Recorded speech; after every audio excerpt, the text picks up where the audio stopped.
Keesokan hari di kantor, Jerry pagi ini mengajak Dira, Lena dan Rayhan ke lokasi pembangunan proyek taman bermain. Karena ada meeting penting, Kinan pun tidak ikut. Dira, Lena dan Rayhan pun memotret sekeliling untuk laporan magangnya.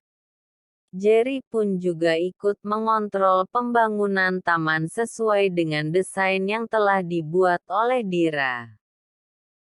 Dira pun sudah membayangkan bagaimana jika taman ini sudah jadi.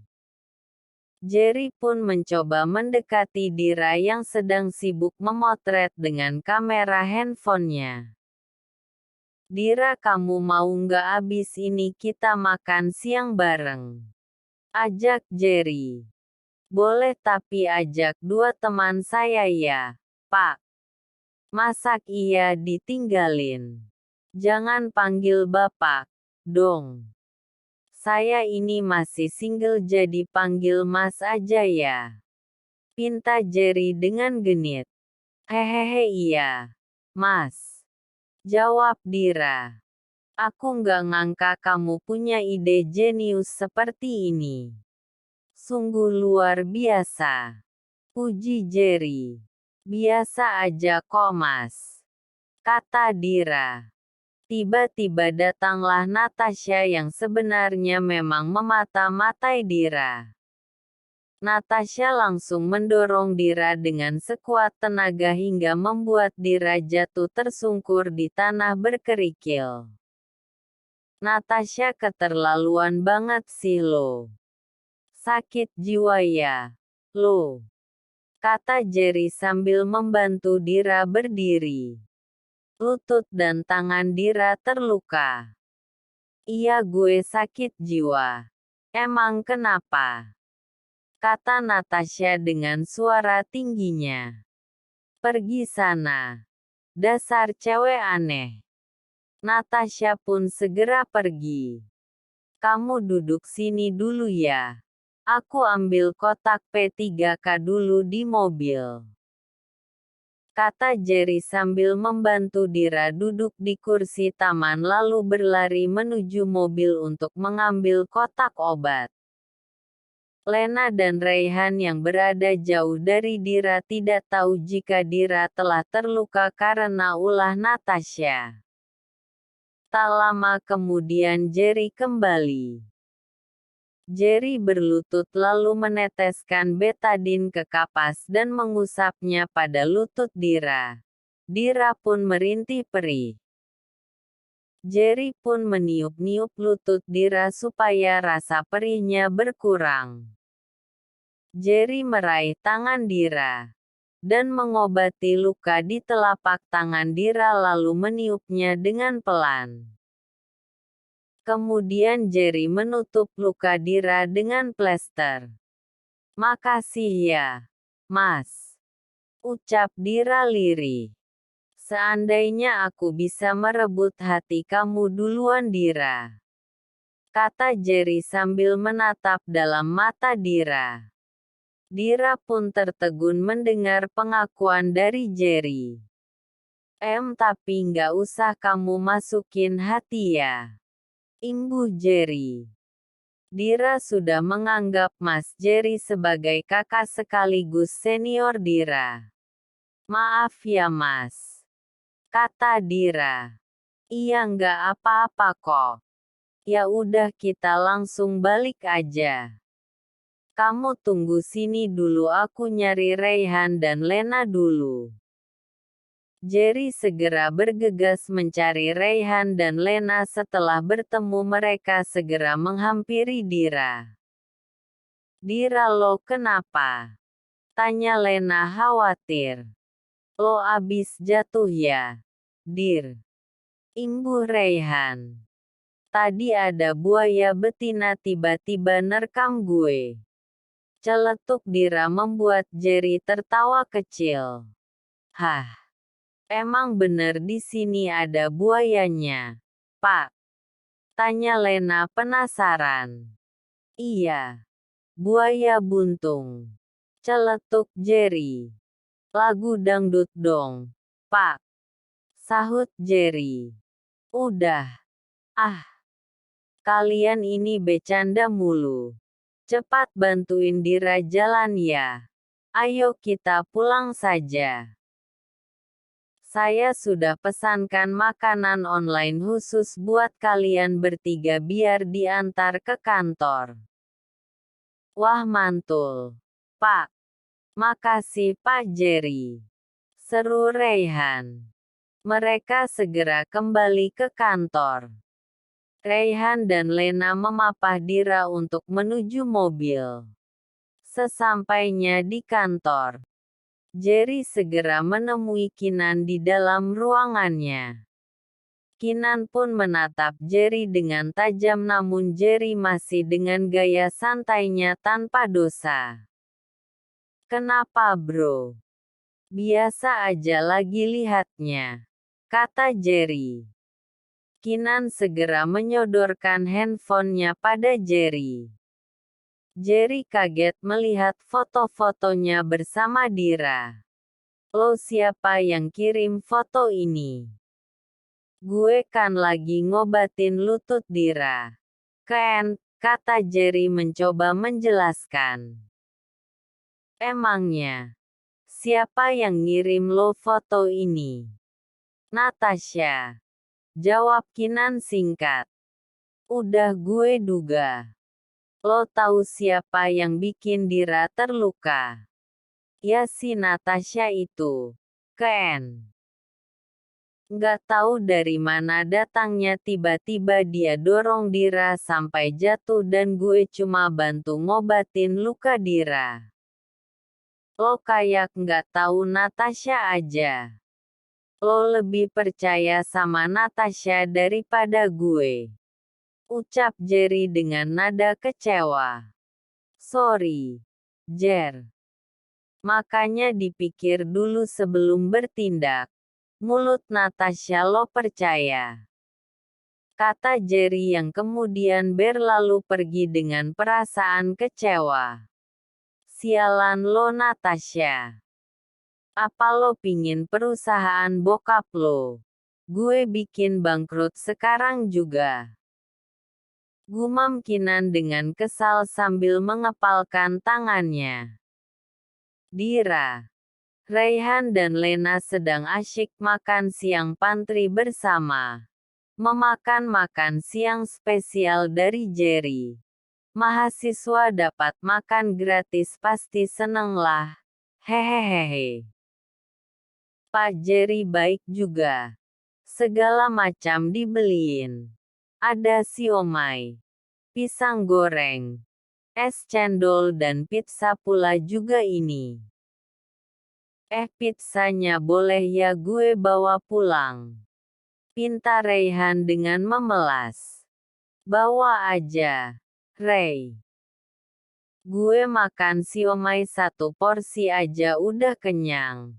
Ditambah ada segala macam kayak gitu. Mentang-mentang kita mahasiswa si Pak Jerry beli makanan nggak dikira-kira ya memang si mahasiswa kayak kita butuh asupan makanan gratis. Hahaha. Tapi gue bagi pisang goreng sama pizza. Buat stok tar malam. Imbu Lena sambil tertawa. Dasar lo, Len. Bilang aja mau tapi banyak alasan. Dir. Lo jangan makan banyak-banyak. Lo mesti diet. Nanti lo gendut dan baju pernikahan lo nggak muat. Cerocos Reyhan pada Dira yang baru saja memasukkan pisang goreng ke mulutnya. Bodoh amat. Sahut Dira dengan mulut penuh makanan. Kinan pun mencari-cari Dira karena merasa khawatir. Mencari di ruangannya kosong. Lalu Kinan pergi ke kantin nggak ada. Kemudian Kinan menemukan Dira sedang di pantry asyik makan sambil cekikikan bersama Lena dan Reyhan. Kamu di sini rupanya. Aku cari kemana-mana. ucap Kinan dengan panik.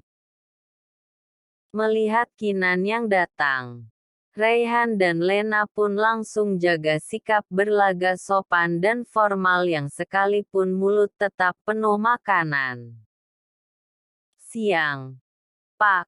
Kompak Lena dan Raihan menyapa Kinan. Kinan langsung melihat lutut dan tangan Dira yang terluka. Kenapa sampai bisa gini sih, Dir? Ucap Kinan dengan khawatir. Maaf, Pak. Tadi Dira katanya diserang buaya betina pas lagi di tempat proyek. Emang bener ya pas sungai dekat situ banyak buayanya? Celetuk Raihan dengan polosnya. Saya jadi ngeri deh, Pak. Imbuh Lena. Buaya betina. Pikir Kinan. Buaya betina atau Natasha sih yang bener? Kata Kinan dalam hati. Kinan menatap penuh selidik ke arah Dira. Melihat tatapan Kinan yang menyeramkan, Dira segera mengajak Kinan keluar menjauh dari teman-temannya. Kinan yang bingung pun cuma bisa menurut. Dira mengajak Kinan masuk tangga darurat supaya tidak ada yang mendengar mereka bicara. Kok malah kesini mau ngapain? Set. Lena dan Raihan itu lebih barbar daripada saya, Pak. Maksud kamu? Iya, ini ulah Mbak Natasha. Saya juga bingung kenapa tiba-tiba dia datang.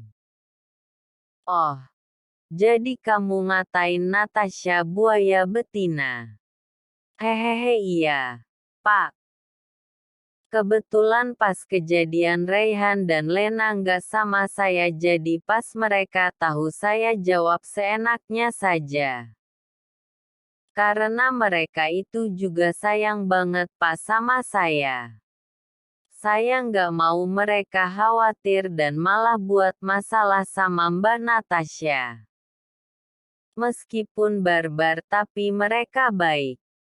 Jelas Dira. Oh gitu. Lalu foto ini. Ucap Kinan sambil menunjukkan handphone pada Dira. Loh. Ini kan Mas Jerry waktu nolongin saya. Kenapa bisa sama Bapak? Tanya Dira heran. Natasha yang mengirimkannya. Kamu harus hati-hati. Oh iya. Tadi kamu panggil Jerry, Mas. Kinan meninggikan suaranya.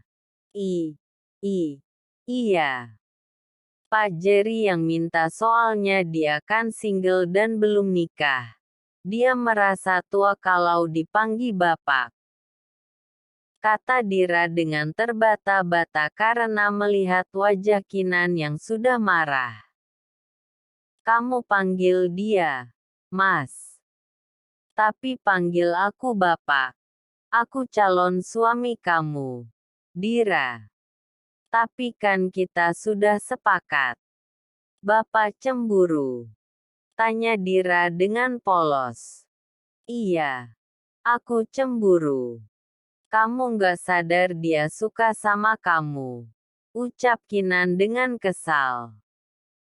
Sadar kok, Pak. Pak Jerry tadi juga udah ngaku sama saya. Apa? Jadi Jerry udah nyatain perasaan sama kamu? Rasa cemburu Kinan sudah diubun-ubun. Berani-beraninya Jerry ganggu calon istri gue. Kata Kinan dalam hati. Kinan pun segera keluar namun Dira menahan Kinan pergi dengan memegang tangan Kinan kuat-kuat. Tidak usah dihiraukan, Pak. Semua orang berhak memiliki perasaan cinta. Pak Jerry mah masih normal. Lihat Mbak Natasha, dia malah sampai nyakitin saya, kalau Pak Jerry kan masih baik sama Bapak dan juga saya. Jelas Dira. Kinan menarik Dira dalam pelukannya. Maaf. Maafin aku. Gara-gara aku, kamu jadi terluka seperti ini. Natasha memang keterlaluan. Aku tidak rela jika kamu disentuh orang lain. Pak, namanya saya terluka terus diobati otomatis disentuhlah. Seru Dila. Dira mendongakkan kepalanya menatap laki-laki yang kini tengah memeluknya dengan wajah yang begitu khawatir seakan takut kehilangan. Pak, panggil Dira lirih. Kinan balik menatap Dira. Muah. Kecupan manis menyambar bibir Kinan. Kinan tertegun mendapat ciuman dari Dira. Dira segera melepaskan pelukannya lalu segera pergi dengan wajah malunya. Membiarkan Kinan sendiri di ruangan itu. Kinan tersenyum bahagia sambil memegang bibirnya seakan tidak percaya bahwa Dira yang berinisiatif menciumnya terlebih dahulu. Setelah menjemput Queen, mereka bertiga segera pergi ke butik ternama untuk fitting baju pengantin. Saat memasuki butik itu, Dira begitu takjub melihat butik yang besar dan mewah itu. Wow, kagum Dira. Bagus. Kan? Kamu suka? Kamu lihat-lihat aja dulu. Kata Kinan dengan perasaan bahagia. Papa, Queen juga ingin baju pengantin dong. Queen kan mau jadi pengiring Mama Dira. Celoteh Queen dengan gaya gemasnya. Iya. Sayang jangan khawatir princessnya Papa. Ucap Kinan sambil mengusap lembut kepala putrinya itu. Kinan pun juga sibuk memilih setelan jas yang cocok untuknya. Dira pun menyusuri baju di setiap rak gantung yang sudah tertata rapi dengan berbagai desain. Bahkan gaun yang terpasang di manekin pun sangat indah. Dira pun bingung memilih gaun pengantin. Semakin banyak pilihan, Dira semakin pusing. Dira pun menghampiri Kinan yang masih mencocokkan setelan jas. Pak, saya bingung. Memang konsep pernikahan kita seperti apa? Tanya Dira bingung. Apa? Ya, kenapa aku tiba-tiba juga bingung? Gimana sih, Pak? Bapak yang ngajak nikah malah Bapak yang bingung. Gerutu Dira. Kenapa aku nggak kepikiran ke sana ya? Main pilih baju aja. Maklumlah mungkin faktor usia dan maunya buru-buru nikah sama kamu. Goda Kinan. Apa Bapak udah mulai pikun? Jangan-jangan nanti Bapak juga lupa kalau udah nikah terus mau nikah lagi. Ledek Dira. Kalau kamu ngizinin nikah lagi, ya aku nikah lagi. Goda Kinan kembali. Tuh kan, belum apa-apa udah gitu. Kata Dira dengan cemberut. Ya enggak lah. Aku tahu rasanya disakiti jadi aku nggak mungkin nyakitin kamu. Aku memilih kamu untuk aku cintai bukan untuk aku sakiti. Ucap Kinan sambil memeluk Dira dari belakang. Papa, Mama Dira, kalian malah mesra-mesraan di sini. Udah belum milihnya? Tiba-tiba suara Queen mengagetkan Kinan dan Dira. Kalian selalu lupa kalau ada Queen. Protes Queen dengan nada ngambek. Kinan dan Dira saling pandang dan senyum lalu memeluk Queen dengan kompak. Enggak kok, sayang. Itu papa kamu curi-curi kesempatan, kata Dira melirik tajam Kinan. Kinan pun hanya bisa tersenyum kecil berada di tengah dua perempuan yang sangat dicintainya. Oke, Dira. Kamu coba tanya Om Google dulu aja ya konsep pernikahan terwow nanti aku segera hubungi WO-nya, kata Kinan. Memangnya berapa tamu undangan, Pak? Apa enggak yang sederhana saja? Khusus keluarga. Nego Dira. Tapi papa maunya sekalian besar, sayang. Papa sangat bahagia dengan pernikahan kita ini apalagi setelah tahu kamu anaknya Pak Salman. Sahabat karibnya papa aku. Ya udah deh sayang. Kalau gitu kita pilih gedung aja dulu. Kalau gedung nggak usah khawatir. Aku sudah punya sendiri sayang. Catering. WO. Undangan pun sudah diproses. Jadi kamu tinggal pilih konsep sama gaunnya aja. Berarti indoor ya. Enak juga punya suami kaya ternyata. Mau nikah gedung punya sendiri. Catering dari restoran sendiri. Nikmat mana yang kau dustakan Dira? Semua tinggal tunjuk. Gumam Dira pada dirinya sendiri sambil mengusap-usap layar sentuh handphonenya untuk memilih konsepnya apalagi tamu yang diundang Kinan bukan tamu sembarangan. Setelah Dira dan Kinan berdiskusi akhirnya mereka sudah memilih semuanya. Apa 1 minggu nggak terlalu mepet, Pak? Tenang saja kamu nggak usah khawatir. Apa gunanya aku punya banyak anak buah? Oh ya maaf kalau soal undangan. Desainnya mama yang milihin. Mama antusias banget sama pernikahan kita, kata Kinan. Bapak kan sudah pernah menikah jadi ngapain harus heboh seperti ini lagi? Tanya Dira penasaran. Sebenarnya pernikahanku dulu tidak disetujui jadi tidak ada wedding party. Jadi hanya akad nikah saja dan itu pun dadakan karena aku nekat hamili Cynthia supaya mendapat restu.